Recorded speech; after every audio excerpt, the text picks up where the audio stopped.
구원에 이르는 지의 제7장 십자가의 도 네 번째 시간입니다.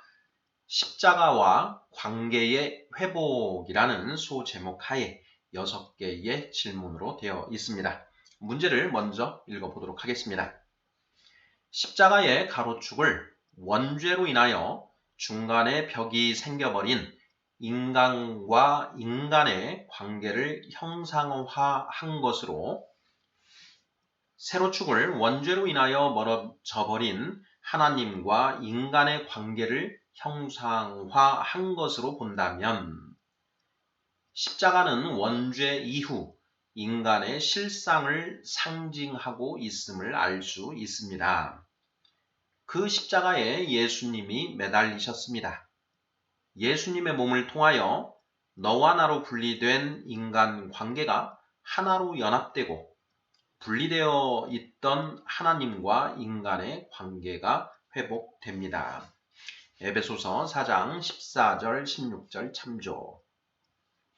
1번 요한복음 1장 29절과 요한일서 2장 2절은 예수님이 세상의 죄를 지고 죽으셨다고 선포합니다. 예수님이 대신 지신 이 세상의 죄는 무엇인가요? 2번 예수님이 십자가에 못 박히실 때 유대인들이 예수님에게 선고한 죄명은 무엇인가요? 마가복음 14장 64절, 요한복음 19장 12절 참조. 3번 그 죄는 누가 지은 죄인가요? 이사야 53장 5절 참조. 4번 그 죄가 어떻게 예수님에게 전가된 것인가요? 레위기 1장 4절 참조. 5번 그 죄를 예수님에게 전가시킨 자는 누구인가요? 요한복음 11장 51절 참조. 6번 어떤 사람들이 예수님의 대속으로 인한 죄사함의 효력을 누리게 되나요? 사도행전 2장 38절, 10장 43절 참조. 자, 이렇게 해서 6개의 질문입니다. 구원에 이르는 지의 제7장은 십자가의 도라는 주제가 붙어 있습니다. 자, 십자가의 도를 표면적으로 표현하면 십자가에서 죽으신 예수님이 그리스도 구원자이심을 믿으면 구원을 받을 수 있다라는 그런 내용이라고 했습니다. 자, 그런데 이러한 그 십자가의 도가 믿지 않는 자들에게는 어리석은 것으로 들린다라고 했고요. 자, 믿는 자에게는 그 십자가의 도가 하나님의 능력이요 지혜다라고 성경은 선포하고 있습니다. 자, 십자가의 도, 이러한 십자가의 도가 어떻게 하나님의 능력이요 지혜가 될 수 있는 것인가 하는 부분, 이 부분을 밝히는 것이 구원에 이르는 지의 7장 십자가의 도의 핵심 내용입니다. 자, 지난 시간에는 십자가의 가로축과 세로축이 무엇을 상징하는가에 대해서 살펴보았지요. 자, 십자가의 세로축은 하나님과 인간의 관계를 표상하고 십자가의 가로축은 사람과 사람의 관계를 표상한다라는 것을 지난 시간에 이제 살펴보았습니다. 자, 오늘은 그 연장선 상에서 자, 십자가와 관계의 회복이라는 소제목이 붙어 있습니다.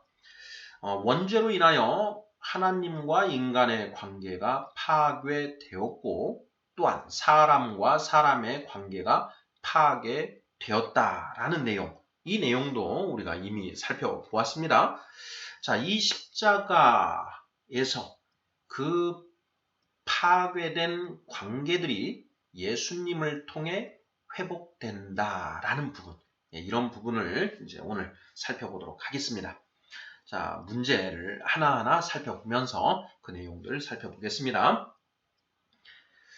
먼저 이제 문제 1번 문제에 앞서서 십자가의 도의 내용을 좀 이제 요약해서 쓰고 있는데요. 그 부분 먼저 보겠습니다.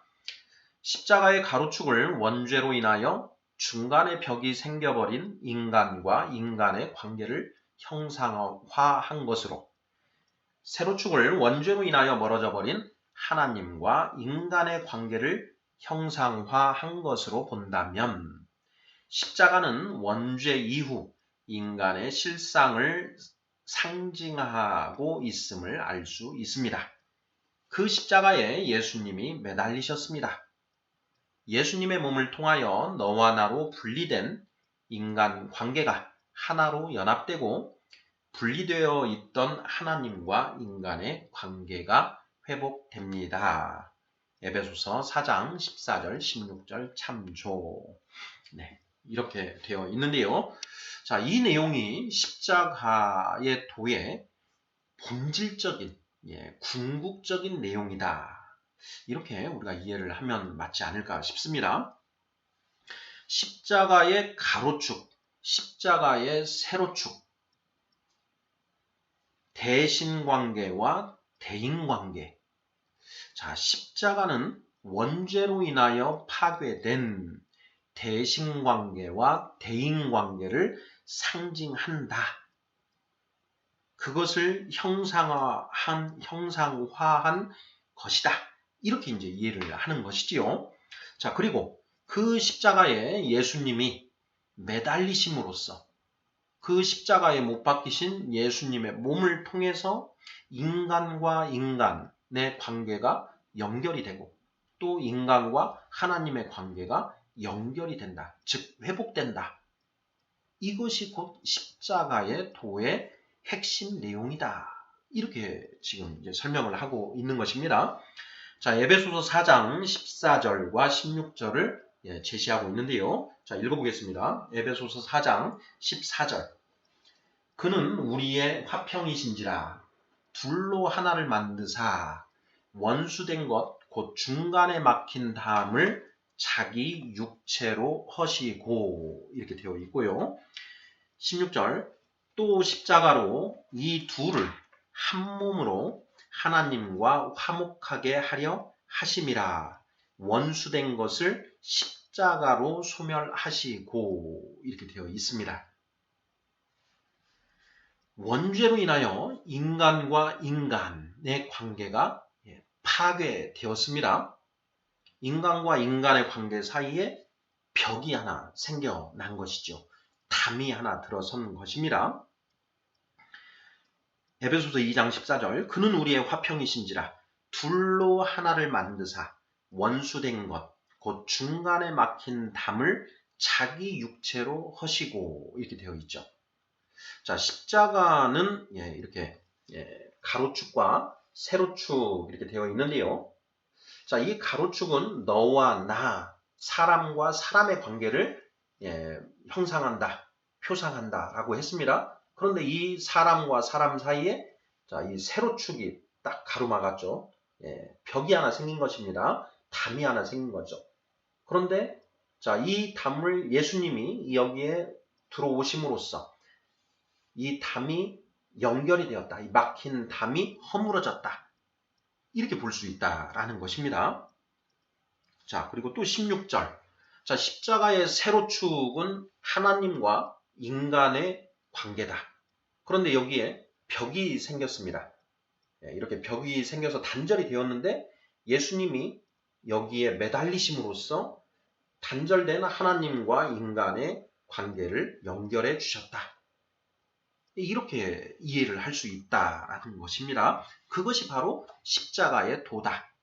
그것을 에베소서 2장 14절과 16절이 그 내용을 설명하고 있는 것 아니겠는가 하는 것이 이제 저의 이해인데요. 자, 우리 성도님들 보시기에는 어떠신가요?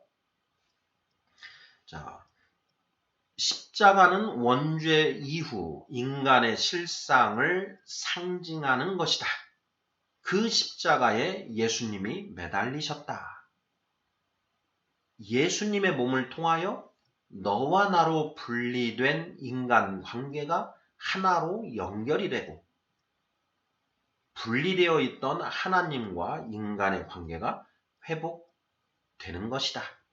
이것이 곧 십자가에 매달리신, 못 박히신 예수님을 통해서 관계가 회복되는 것을 상징하는 것이다. 라는 것이죠. 네, 저는 이렇게 이제 이해를 해 보았고, 그 내용이 바로 에베소서 2장 14절과 16절이 선포하고 있는 그런 내용이다. 이렇게 이제 이해를 하고 있는 것입니다. 자, 전체 개요를 한번 보았고요. 자, 1번부터 문제를 또 보도록 하겠습니다. 1번. 요한복음 1장 29절과 요한일서 2장 2절은 예수님이 세상의 죄를 지고 죽으셨다고 선포합니다. 예수님이 대신 지신 이 세상의 죄는 무엇인가요? 하는 질문입니다. 자, 요한복음 1장 29절 먼저 보겠습니다. 이튿날 요한이 예수께서 자기에게 나아오심을 보고 이르되 보라, 세상 죄를 지고 가는 하나님의 어린 양이로다. 이런 내용이고요. 요한일서 2장 2절입니다. 그는 우리 죄를 위한 화목 제물이니 우리만 위할 뿐 아니요 온 세상의 죄를 위하심이라. 이렇게 되어 있습니다. 예수님을 세상 죄를 지고 가는 하나님의 어린 양이다. 세상 죄라는 표현을 썼고요. 온 세상의 죄를 위한 화목제물이시다. 이렇게 표현을 하고 있습니다. 자, 과연 이 죄가 무엇인가 하는 그런 질문입니다. 자, 우리 성도님들 어떻게 답하시겠습니까? 형법전을 보면 형법전에만 해도 380여 가지, 구체적으로 더 나누면 더 이제 많아지는데 그런 수많은 수백 가지 유형의 죄들이 있습니다.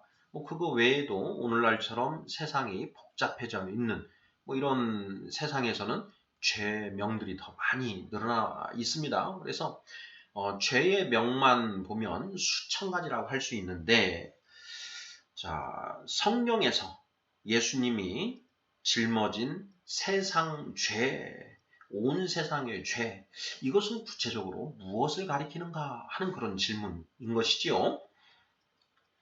살인죄, 절도죄, 간음죄, 이런 죄들 많이 있지 않습니까? 예, 그것뿐만 아니라 강도죄, 강간죄, 이제 자동차 교통법, 이런 도로법 위반, 이런 것들 엄청난 죄들이 많은데요. 예수님이 짊어지신 이 세상의 죄가 과연 무엇인가 하는 그런 질문입니다. 자, 우리 성도님들 어떻게 답하시겠습니까? 자, 이와 관련해서 2번 질문 보겠습니다. 자, 예수님이 십자가에 못 박히실 때 유대인들이 예수님에게 선고한 죄명은 무엇인가요?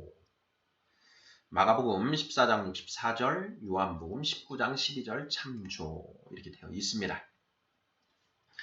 자, 유대인들이 예수님을 십자가형, 즉 사형에 처해야 된다라고 이렇게 주장을 했는데, 자, 그때 예수님에게 선고한 죄명이 도대체 무엇이었는가 하는 그런 질문입니다. 굉장히 중요한 질문인데, 이런 질문들을 이제 제가 이렇게 성도님들에게 드려보면, 바로 대답을 하시는 분들이 굉장히 드물었습니다. 자, 우리 성도님들 뭐라고 답하시겠습니까? 예수님이 십자가에 못 박히실 때 유대인들이 예수님에게 선고한 죄명이 무엇인가 하는 그런 질문입니다. 자, 유대인들이 선고한 죄명이 있을 것이고요. 또 빌라도 총독이 예수님을 사형에 처했는데 그때 빌라도 총독이 예수님에게 선고한 죄명도 또 있는 것이지요. 그것은 또 무엇인가 하는 것까지 우리가 살펴보아야 됩니다. 자, 우리 성도님들 뭐라고 답하시겠습니까? 자, 마가복음 14장 64절 보겠습니다. 그 신성 모독하는 말을 너희가 들었도다. 너희는 어떻게 생각하느냐 하니 그들이 다 예수를 사형에 해당한 자로 정죄하고 이렇게 되어 있습니다. 자, 이 부분은 이제 대제사장이 유대인들에게 예수님을 사형에 처해야 되는가 하고 물었을 때 사형에 처해야 된다라고 답을 하는 그런 장면이지요. 자, 이때 유대인들이 예수님을 사형에 처해야 하는 근거로 제시한 죄명이 무엇인가요? 그 신성 모독하는 말을 너희가 들었도다. 너희는 어떻게 생각하느냐 하니 그들이 다 예수를 사형에 해당한 자로 정죄하고 이렇게 되어 있습니다. 정답은 신성 모독죄죠. 자, 신성 모독죄. 신성을 모독했다. 신성을 모독한 자는 죽어 마땅하다. 이게 이제 유대인들이 예수님을 십자가형에 처하는 근거가 된다라는 것이죠. 요한복음 19장 12절 보겠습니다. 이러함으로 빌라도가 예수를 놓으려고 힘썼으나 유대인들이 소리질러 이르되 이 사람을 놓으면 가이사의 충신이 아니니이다. 무릇 자기를 왕이라 하는 자는 가이사를 반역하는 것이니이다. 이렇게 되어 있습니다. 유대인들은 예수님을 신성 모독죄로 처단하려고 마음을 먹었고 유대인들에게는 사람을 사형에 처할 권한이 없기 때문에 빌라도 총독에게 예수님을 데리고 갔지요. 그리고 그 빌라도 총독의 손을 빌려서 예수님을 십자가에 못 박아 죽이려고 하는데요. 빌라도 총독이 이 예수님을 신문해봐도 죄가 없어 보인다라는 것입니다. 그래서 빌라도 총독은 예수님을 무죄 방면하려고 하는 것이지요. 자, 그런데 유대인들은 한사코 반대합니다. 자, 그러면서 유대인들이 이 빌라도 총독이 예수님을 놓아줄 수 없게끔 쐐기를 박는데요. 그것 때문에 빌라도 총독이 예수님을 십자가에 못 박게끔 최종 판결을 내리게 됩니다. 자, 그 쐐기가 된 유대인들이 쐐기를 박은 그 죄명이 무엇인가요? 정답은 반역죄이지요. 무릇 자기를 왕이라 하는 자는 가이사를 반역하는 것이니이다. 반역죄. 로마법에 의했을 때 이 예수는 자기를 스스로 유대인의 왕이라 칭하였으니 반역죄에 해당하는 것이다. 빌라도 총독 당신이 이 반역죄를 저지른 예수를 놓아준다면 당신 또한 로마 황제 가이사에게 반역하는 것이다. 이렇게 압박을 가하는 것이죠. 자, 그래서 빌라도 총독이 어쩔 수 없이 예수님에게 유죄를 선고하고 십자가에 못 박게 하지 않습니까? 자, 결국 로마 총독이었던 빌라도가 예수님에게 선고한 죄명은 바로 반역죄가 되는 것이죠. 자, 이번 질문. 예수님이 십자가에 못 박히실 때 유대인들이 예수님에게 선고한 죄명은 무엇인가요? 정답은 신성모독죄다. 자, 참고로 빌라도 총독이 선고한 죄명은 무엇이냐? 반역죄다. 이렇게 우리가 새기면 틀림없지 않을까 싶습니다. 자, 3번 질문 보겠습니다. 그 죄는 누가 지은 죄인가요? 하는 질문입니다. 이사야서 53장 5절 참조 이렇게 되어 있는데요. 자, 이번 문제에서 예수님에게 선고된 죄명, 신성모독죄와 반역죄다라는 것을 우리가 살펴보았는데요. 자, 그 죄는 누가 지은 것인가? 예수님이 지으셨나요? 자, 예수님이 신성 모독죄를 범하였는가? 또 반역죄를 범하셨는가? 범하셨습니까? 범하지 않으셨습니까? 예, 범하지 않으셨죠. 자, 그러면 그 죄는 누가 지은 것인가? 실상은 하는 그런 질문이 되겠습니다. 이사야 53장 5절. 그가 찔림은 우리의 허물 때문이요 그가 상함은 우리의 죄악 때문이라. 그가 징계를 받음으로 우리는 평화를 누리고 그가 채찍에 맞음으로 우리는 나음을 받았도다. 이렇게 되어 있습니다. 자, 이사야서 53장은 대표적인 그 예수님의 이 대한 예언의 장이지요. 자, 53장 5절을 보면 그가 찔림은 우리의 허물 때문이고 그가 상한 것은 우리의 죄악 때문이다. 이렇게 쓰여 있습니다. 그가 징계를 받음으로 우리는 평화를 누리고 그가 채찍에 맞음으로 우리는 나음을 받았도다. 이것은 이제 회복을 말하는 것이죠. 자, 오늘 주제 십자가와 관계의 회복인데요. 그 회복에 대한 내용은 바로 이 하반절에 기록이 되어 있는 것이고, 자, 전반절 부분은 죄의 정가에 대한 그런 내용입니다. 그가 찔림은 우리의 허물 때문이요 그가 상함은 우리의 죄악 때문이라. 신성모독죄와 반역죄는 예수님이 범하신 것이 아니라 예수님을 십자가에 못 박은 우리 인간들이 지은 죄다. 유대인과 이방인인 빌라도 총독은 반역죄, 유대인들은 신성모독죄를 범하였습니다. 그런데 자신들의 죄를 예수님께 전가했다라는 것이죠. 자, 왜 로마 총독 빌라도는 반역죄, 이방인들은 반역죄에 해당하고 유대인들은 신성모독죄에 해당하는가? 이 부분도 우리가 새겨봐야 되는데요. 저의 묵상은 이렇습니다. 이방인들은 하나님을 아예 부정하고 자기 스스로 자기 삶의 주인, 왕이 되어 살아갑니다. 실제 우리 삶의 주인은 우리를 창조하시고 우리를 통치하시는 하나님이신데 그 하나님을 무시하고 내가 스스로 하나님이 되어 살아가는 것이죠. 그러니 믿지 않는 하나님을 모르는 자들은 다 반역죄인들이다. 이렇게 보면 딱 맞지 않을까 싶습니다. 자, 이런 의미에서 하나님을 모르고 살고 있는 이방인들은 다 반역죄인들에 해당한다.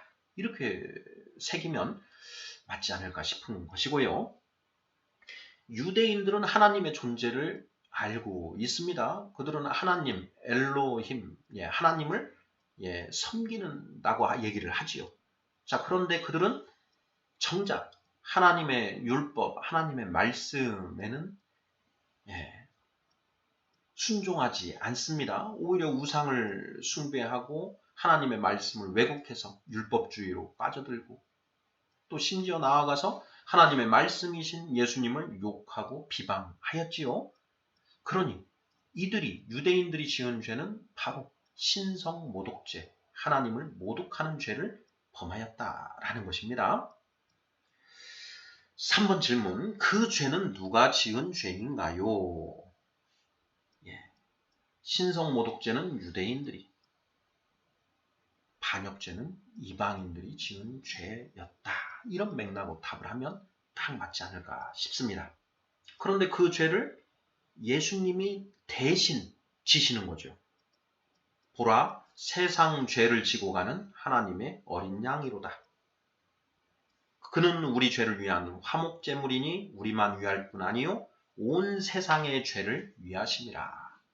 우리가 지은 죄는 신성모독죄, 온 세상이 지은 죄는 반역죄.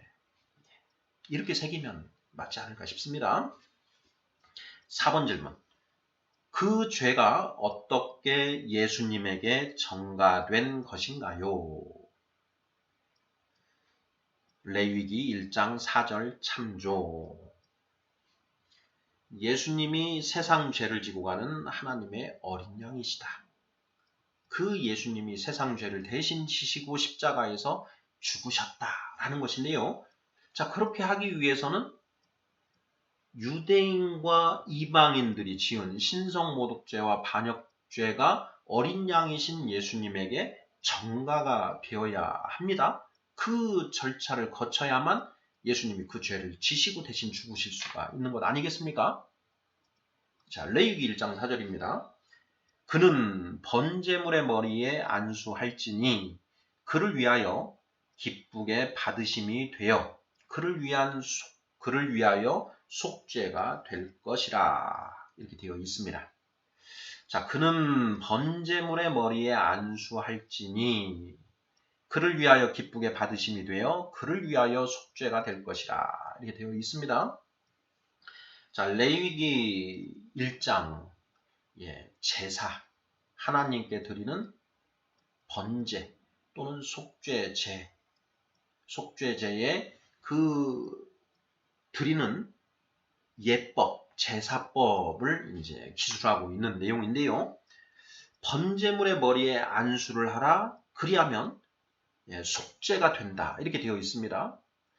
우리가 이미 도회 초보에서 안수에 관한 교훈 부분을 이미 살펴보았는데, 자, 그 속죄제를 할 때 1년 된 어린 양, 그 어린 양의 머리에 제사장이 안수를 하면 죄를 속죄하고자 하는 자의 죄가 그 양에게 전가가 된다고 했지요.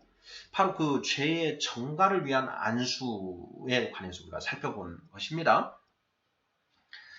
번제물의 머리에 안수를 하면 그 죄를 범한 그 사람의 죄가 그 번제물에게 전가된다.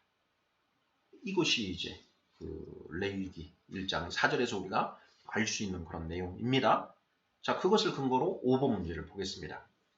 그 죄를 예수님에게 전가시킨 자는 누구인가요?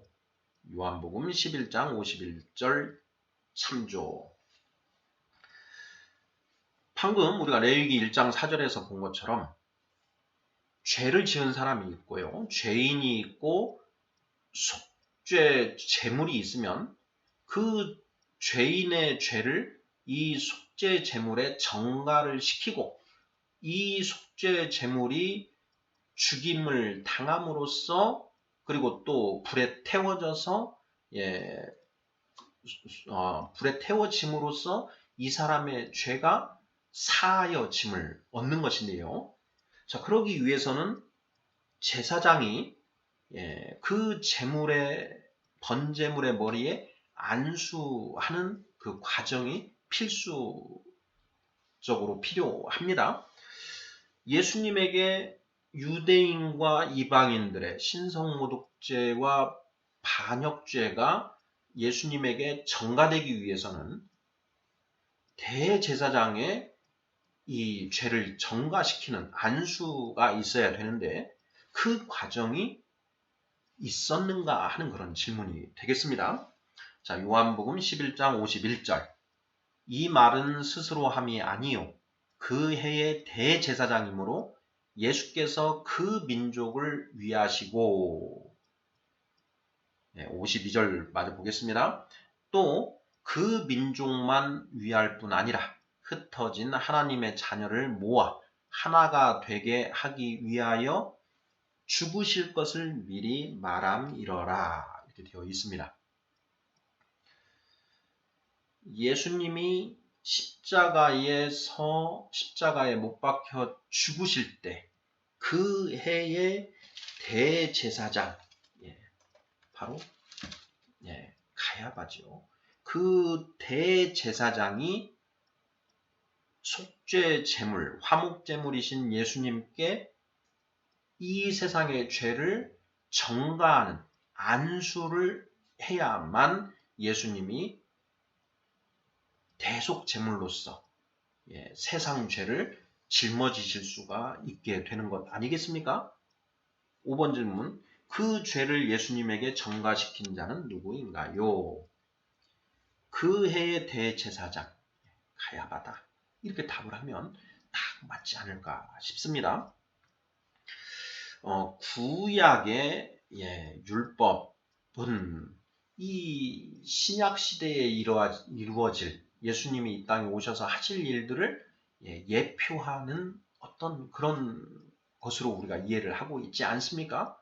방금 우리가 살펴본 것처럼 레위기의 속죄제의 그 율법이 예수님이 십자가에 죽으시는 것을 미리 예표하고 있었다.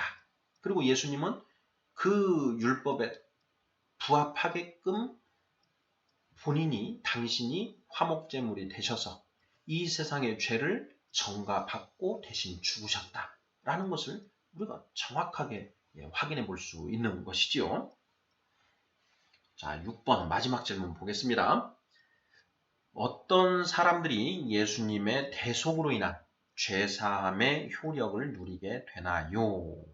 하는 질문입니다. 사도행전 2장 38절, 10장 43절 참조. 십자가, 그리고 십자가에 못 박히신 예수님. 십자가는 원죄 이후 파괴된 대인관계와 대신관계를 표상한다.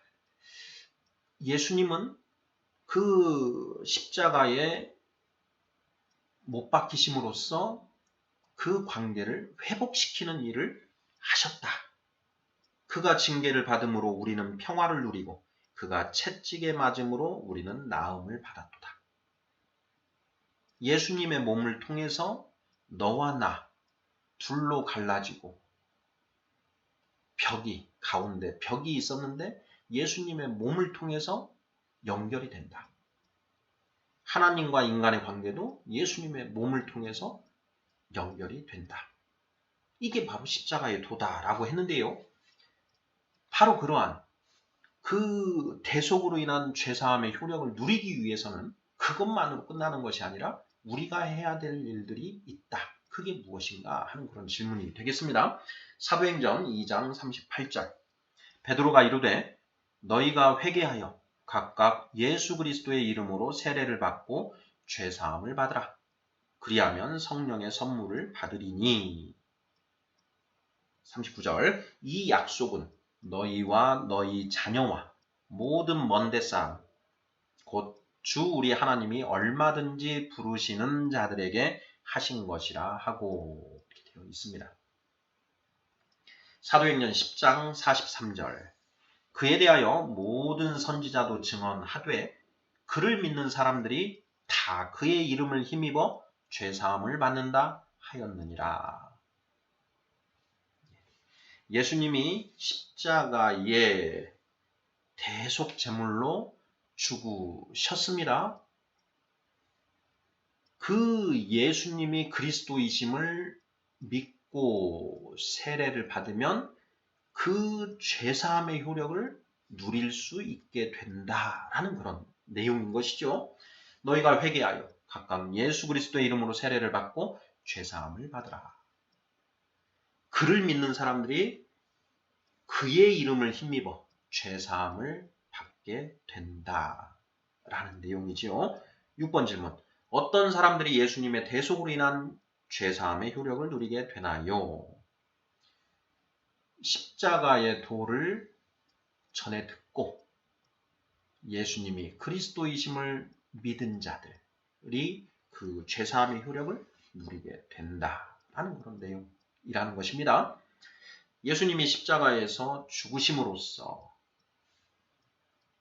원수되었던 너와 나의 관계, 인간 관계가 예수님을 통해서 회복이 되고 또 하나님과 원수되었던 그 관계가 예수님을 통해서 회복이 된다라는 그런 내용이죠. 그것이 곧 십자가의 도라는 것입니다. 예수님을 통해서 어떻게 회복되느냐 하는 문제, 이것도 이제 조금 더 살펴보아야 되는 문제인데요. 그 부분에 대해서는 또 계속되는 이유, 논의되는 주제들 속에서 살펴보도록 하겠습니다. 아멘.